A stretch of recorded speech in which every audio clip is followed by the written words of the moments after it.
All right, I got something I want to watch. Let's check it out. What everyone gets wrong about planes. Most Let's plane see doors what aren't people locked. get it wrong about There are no planes. keys, no sensors or passcodes to secure them. If someone wants to pull the lever, they can. A man opened the emergency exit door and forced his way off the plane. And yet, with 40 million flights each year, these doors are virtually never opened in flight. So why not? Is self-preservation, surely. Common sense. Most people are, smart enough. Bro, why not? Cause niggas don't want to fly off a fucking plane till they deaf. Everybody know you open the plane door while it's moving, you get sucked out like a vacuum, bro. Nobody want to fucking die. That's why not, Have nigga. to not mess with that. The real answer relies on where planes fly. How high do planes fly, approximately? 10,000 kilometers, or is that overshooting it? I think that's overshooting it. I think you'd be... Planes fly. In my experience, I say I've heard planes get to the cruising altitude at around 35,000 feet. That's my guess, 35,000 in feet. space. 25,000 kilometers. That's the height of a plane flying. Is that way too low? It's too much. It's too much. You're Bring it talking down. kilometers, 1,000? bro. I don't know what 1,000 kilometer is. kilometers? Still space. 50,000 feet, I think. Some of them can go up to 43,000 feet. 30,000 feet. 38,000 feet. Yeah. Why do they fly that high? I don't know. Safety, I guess. I think they fly that high. Bro, you know what? I don't know why they fly that high, bro. I always ask that question. Why the fuck do they fly that high? Because if you don't know me, you know I'm afraid of heights, bro. I do not want to fly high. So I don't know why they fly that high. Probably to avoid collision with other aircrafts, and if there's high mountain ranges, I don't know. Especially since you can't even see shit, bro. When you that high, you just in the clouds. You can't even see shit, bro. When storms or weather hit. My guess. Matter of fact, I done been in a plane so high. I literally seen space, and I know what you gonna say. You gonna say I'm capping, but I put this on God. I literally seen space. I seen the stars. I seen the atmosphere, nigga. That shit was too high. Like my ears popped, and it didn't come back for like 2 years. Is to avoid a turbulent weather. I think that's a decent guess. Now, it's true that one of the benefits of flying at 30,000 feet is a smoother ride. This is Okay, so high it is in the 30,000 troposphere, feet. the layer in which most weather occurs. So there's less turbulence and fewer storms to navigate around. But this is not the main reason that planes fly so high. The bigger reason, of course, is money. As you go up, the density of air decreases. And at 33,000 feet or 10 kilometers, the density of air is just a third of what it is at sea level. So flying at this altitude, the plane runs into a third of the air molecules it would closer to the ground. That means the plane can fly about 73% faster for the same amount of thrust. And as a result, you get to your destination faster, and since you spend less time in the air, you burn less fuel. It seems, Bro, come on, bro. Be real, bro. Everything is about money, bro. What the fuck? Like, I thought they was just trying to keep us safe, you feel me? I thought they was trying to get us to cruising altitude for our safety, bro. They just trying to save a couple bucks on gas. Is wasted energy. Can you compare like the descent to the ascent? Do you essentially get the energy back as you fall down the other side? Yeah. When we climb, we burn about 80 kilos per minute. In cruise, we burn about 40 kilos per minute. And why are they talking in in descent, kilos, it's maybe bro? 10. So it's almost negligible. Not only that, jet engines are more efficient at altitude. They work by compressing air at the intake, mixing it with fuel and igniting it, so the combustion products are ejected very fast from the exhaust nozzle. Now, this process is more efficient the colder the air is. And at altitude, the temperature is around minus 50 degrees Celsius, which is a lot colder than an average of plus 15 here at the ground. Why are So you talking flying Celsius, higher means bro? you burn less fuel Like, what is that for in less Fahrenheit, time bro? and avoid the weather and associated cold or turbulence not? of lower altitudes. The other reason you want to fly high is to take advantage of the jet stream tailwinds. And the company likes people who do that because you're burning less fuel, so it's less money. But there is a problem with flying this high. The air up there is unbreathable. If you were suddenly teleported to the top of Mount Everest, a height lower than planes fly, you would remain conscious for only about 3 minutes. This is because in addition to density dropping with altitude, so does air pressure. Air pressure actually falls off. So how do niggas climb Mount Everest then, bro? If niggas don't, I know niggas ain't up there for only 3 minutes. I know niggas ain't going down 29,000 feet in 3 minutes. Faster because it depends on the weight of all the air above you. So at 10 kilometers, the air pressure is only a quarter of what it is at sea level. To be clear, the air is still 21% oxygen, but the partial pressure of oxygen, the pressure exerted solely by oxygen molecules, is around 5.5 kilopascals, which is a quarter of what it is on the ground. Wait, hold on, bro. Go back, bro. Go back. Did they just say Mount Everest is 29,000 feet?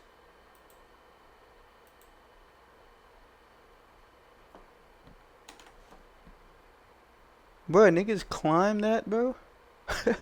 Niggas climb that, bro? So niggas climb a mountain that's so tall, it's as high as where planes fly, bro. Bro, how? Fly, you would remain conscious for a quarter of what it of at least 16 kilopascals. So all the cabins of airplanes that cruise at high altitude must be pressurized. A little bit of air is continuously brought into the cabin from outside. It actually comes in from the compression stage of the jet engines. That is what maintains breathable air inside the plane.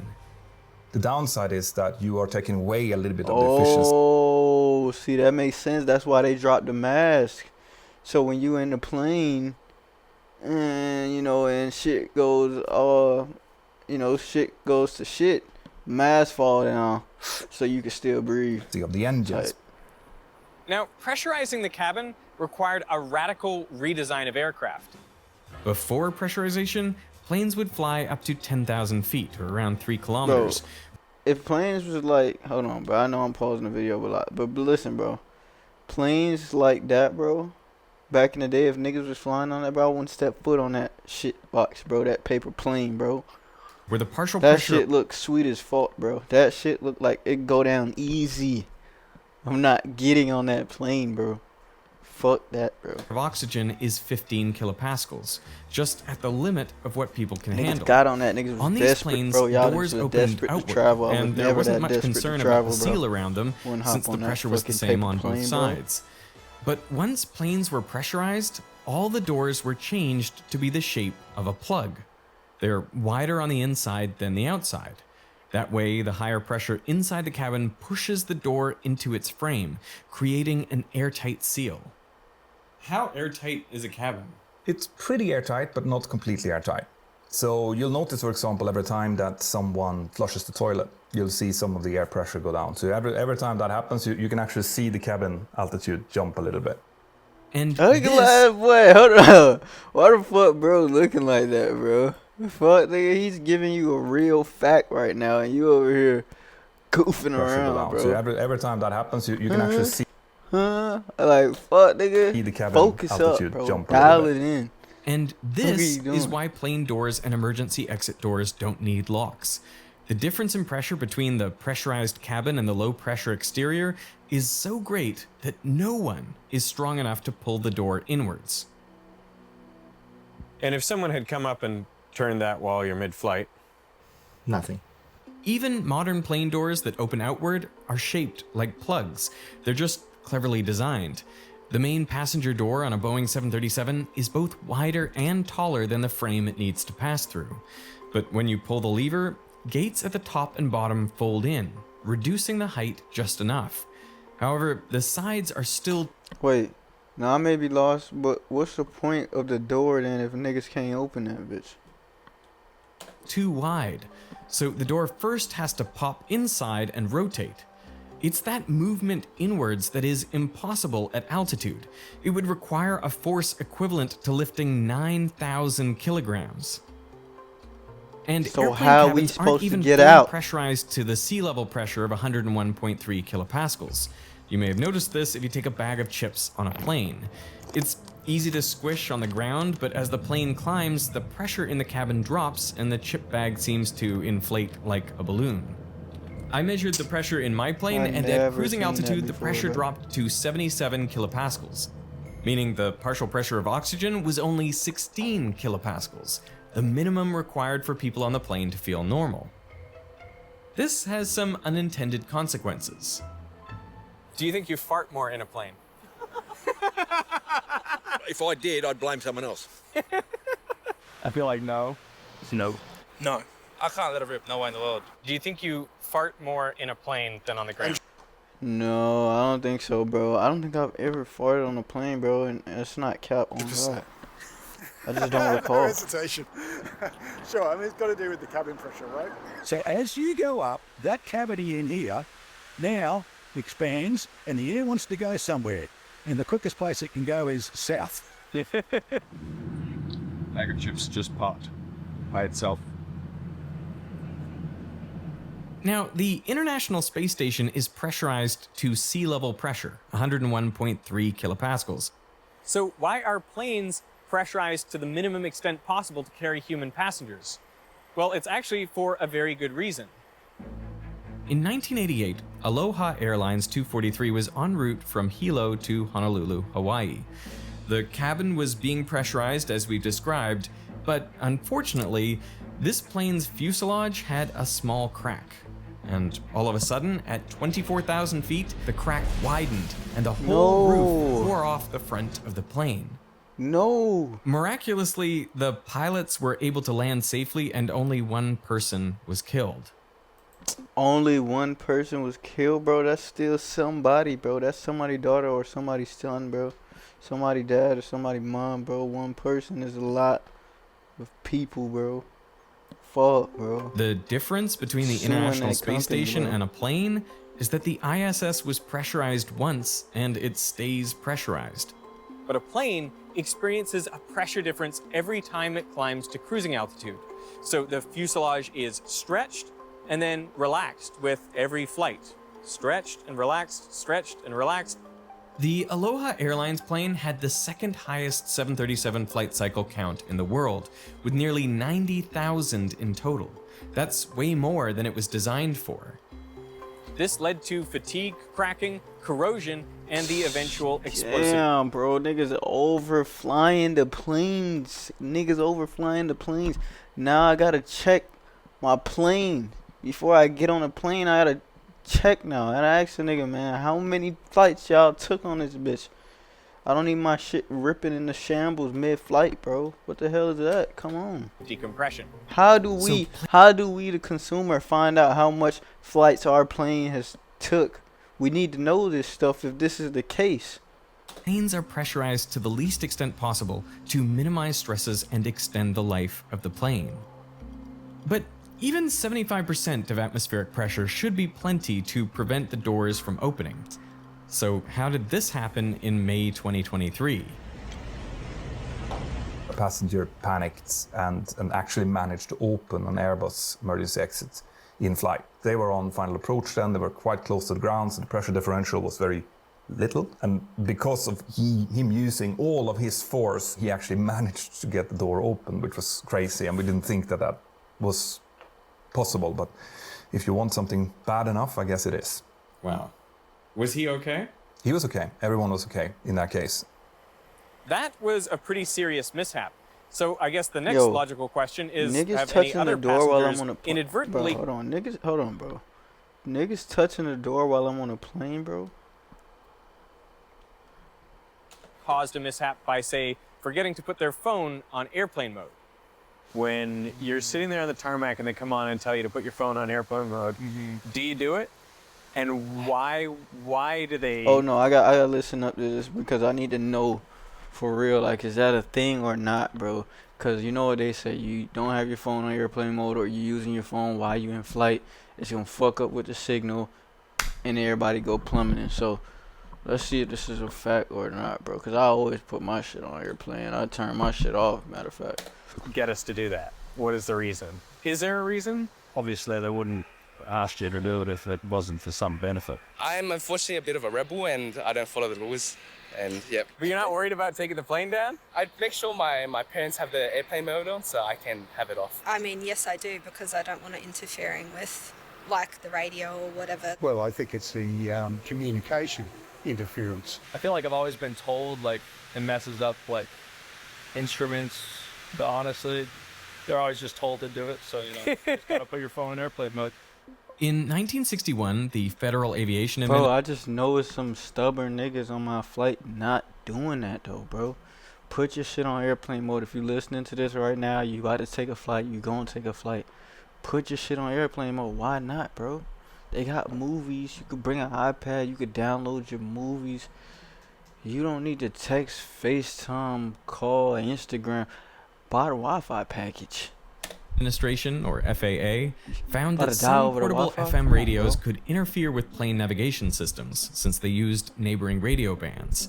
And out of caution, they banned almost all personal electronics on flights. But airlines could test any device for interference and overrule the FAA ban to allow it on board.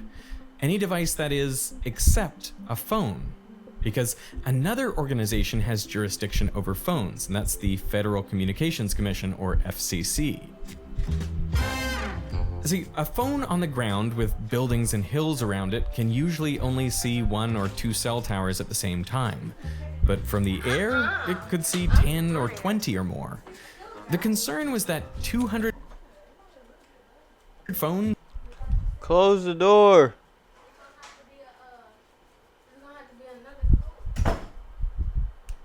traveling at 800 kilometers per hour in a plane could rapidly connect to many towers at once, overloading the infrastructure. At least, that's what the FCC thought could happen. So they banned cell phone use in flight in 1991. But there's a problem with this theory. A plane is a big metal enclosure, essentially a Faraday cage, so it should block almost all electromagnetic signals. That's why plane antennas are located on the outside. Your phone signals can only escape through the windows, which means they go horizontally out the sides of the plane, so they would have to travel long distances before reaching the ground. And the cell towers your phone is trying to connect to, well, they are tilted downwards, to collect all the signals from people walking around on the ground. So it's very hard to make a connection from the air unless you're flying really low. So phones could only conceivably disrupt ground networks during takeoff or landing. And the FCC never even tested if this was the case. In 2005, they went before How do you know that though, bro? Congress and said the rule banning 800 megahertz cell phone use in flight may not be needed in order to protect ground-based cellular networks.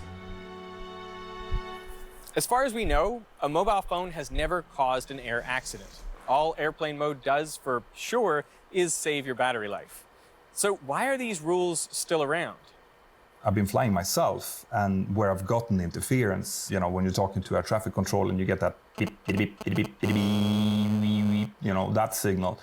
And that is because someone is either using their phone or the phone is on. Will one phone in an aircraft cause any problems? Probably no. Will 200 do something? Maybe. Rather than taking the chance of let's everyone update their Twitter profile at 500 feet.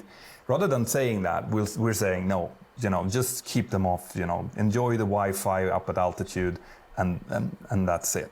That's fair But enough. airplane mode might soon be a thing of the past. The EU actually no longer requires it and is pushing for airlines to provide 5G service on all EU flights. So we may eliminate that inconvenience, but we still have to deal with airplane food. What do you think about airplane food? Airplane food is dog shit, bro. Little baby kid portions of food, bro. You feel me? The orange juice is fire, bro. But the sandwich is hard. The bread is tough. The food is cold.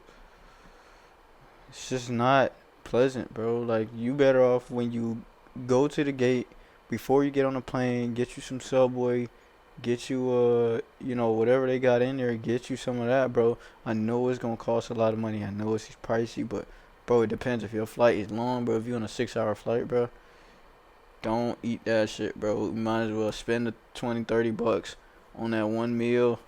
Take it on a plane.